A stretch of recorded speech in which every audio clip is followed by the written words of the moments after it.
Well, right now, everyone has been discussing the situation that happened at Shell Chanja this past week, where a video emerged. It went viral, showing a man in an altercation with a staff member at Shell, an attendant of sorts. There was a squabble over money, bills unpaid, and so forth. And this led to an exchange, well, really him insulting the person, which culminated in an assault. He slapped her twice, and then we all saw what happened. She got very, upset with what was done to her. And we saw the video, we saw the CCTV footage, and we got very upset and demanded that the police take action. I did see you voice your anger quite aggressively. You published a very long statement denouncing the actions and calling for the police to act in apprehending this individual. So maybe you can start by telling us who you are, and then your initial thoughts and reactions to that viral video.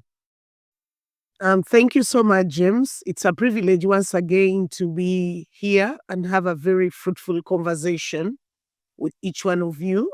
Thank you for listening in. I'm Dr. Joyce Nalunga Mumaso. I've been a lawyer for the last 24 years, legal practice, but I'm also the president of the Female Lawyers Network. Precisely, that is about Joyce, but I'm very, very passionate about women's rights and most importantly, fighting and combating gender-based violence or violence of all forms and manifestations against the women and the girls. I agree with you that, it was a very shameful act that undermines the principles of the Uganda Police Force.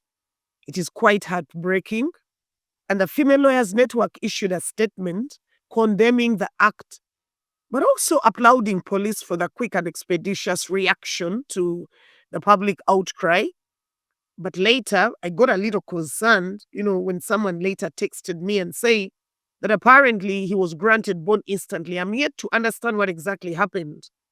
But I'm here to also join the public to say that this is shameful. It is unacceptable.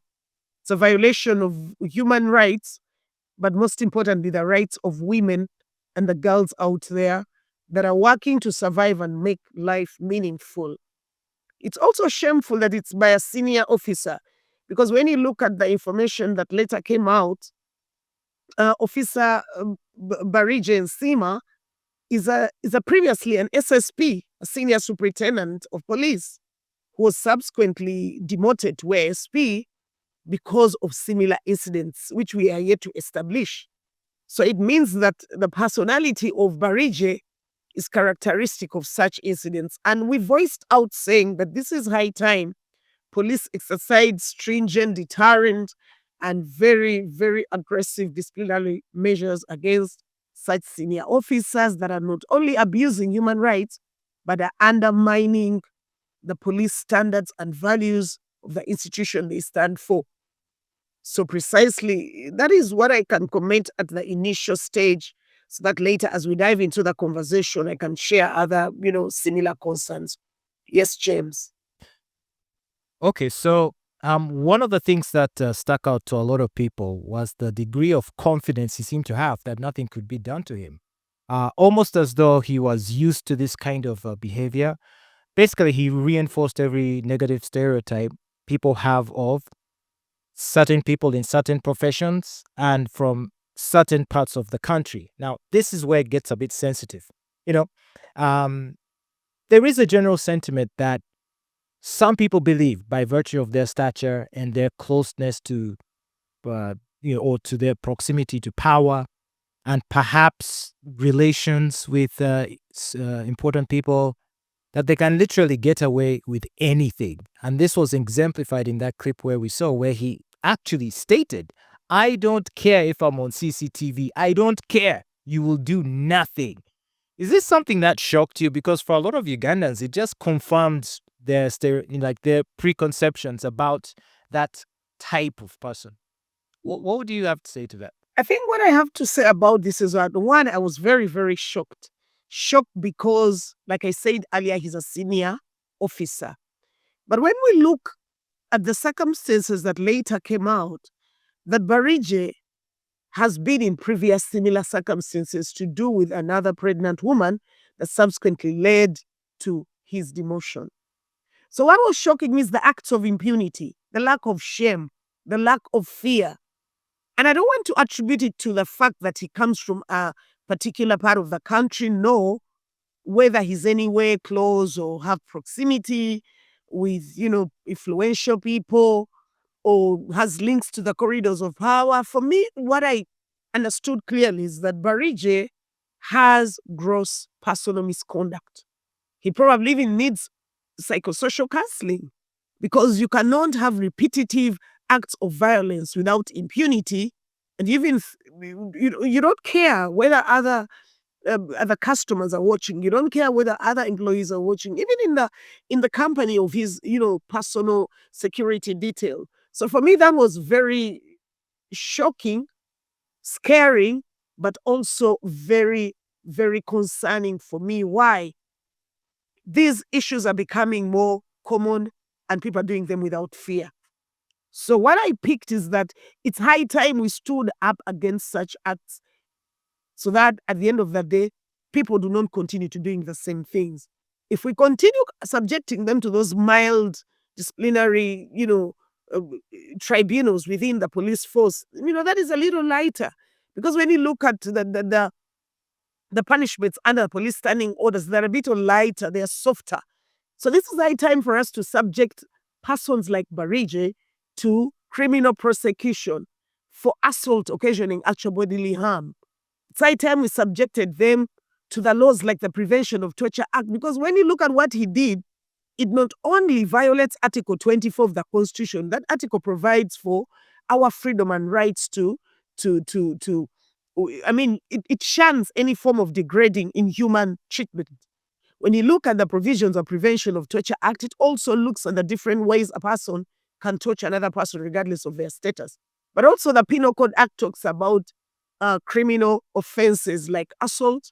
It also categorizes assault occasioning actual bodily harm. It also looks about threatening violence, to mention but a few. So for me, what I picked is that personalities like Barige and Nsiima this time round need criminal prosecution. Expeditious. So, Yes, please, James. so in your experience, the action we saw him commit in that footage, under our laws, what would that qualify as? Would that be assault? That would definitely be assault because he's inflicting harm on a person. So that would be assault occasioning actual bodily harm because there is an element. We don't know how, the impact of the violent act, besides the social, the mental, the humiliation, that alone is assault occasioning actual bodily harm. It's one of the serious offenses under the provisions of the Penal Code Act. So it's really an offense. Yeah, James. Okay, so um, obviously this has led to a wider conversation about the need for us to fight the kind of impunity that certain people at certain levels of power seem to be able to get away with. Can you tell us how your organization is helping to change things in that regard? Well, I agree that we need to fight impunity in all forms and dimensions. The Female Lawyers Network has been at the forefront of fighting violence in all forms and dimensions. We handle cases on pro bono. We do a lot of sensitization and awareness. We train women to report and put to notice the different issues that happen to them in different spaces. So what we mostly do is to create and empower the women and the girls out there. If you look at the lady in the video, she looks a little young and very vulnerable, okay? Probably according to Barige, that this is just a nobody to him, but everyone matters. Everyone is important. We deserve a right to be upheld, promoted, and fostered at all times, regardless of where we are. So what we do at FLN, the Female Lawyers Network, we empower, we train people in their human rights, we teach them what is violence. We also hint on the gender-based violence because this one also borderlines on gender-based violence. It means the guys like Barige atypical GBV. I mean, I was wondering that if he can do this in the eye of the camera, how about when he's home, probably relating with, the maids and the different stuff within the police force? If someone has such impunity, such courage in the midst of a CCTV, in the midst of other people, to do such acts of assault, that means that they are worse outside the camera. So what we do, we continue to empower women. We teach them their rights. We educate them, we sensitize them. FLN not only looks at the girls, but we also reach the local markets. We visit the markets and empower the local woman out there so that they can understand and appreciate that their rights are non-derogable. Okay, they are inalienable. They cannot transfer them to anybody else. Their rights is their fabric, it's their garment, it's their tool. And we tell them that for any violation, speak up. We teach them the ability to speak up.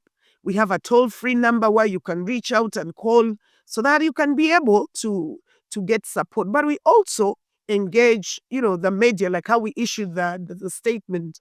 The purpose is to condemn and be able to advocate and lobby for expeditious, quick, and fair justice. But I also think, James, that this lady deserves a compensation. That's one of the things I was thinking about. You need compensation because sometimes criminal alone is not enough. So we're trying to reach out with other organizations to see a possibility of also petitioning to make sure that there is compensation to this lady because of the trauma, and probably give us some support on therapy. Because when a video goes out there, everybody looks at you, can stigmatize you. Because I've noticed that most of the women fear to come out in incidents of violence because of the stigma, the trauma, the loss of opportunities, the attacks on their personality. So for us as FLN, we normally make sure that we have that component of psychosocial, the therapy, legal representation in courts of law, to mention but a few.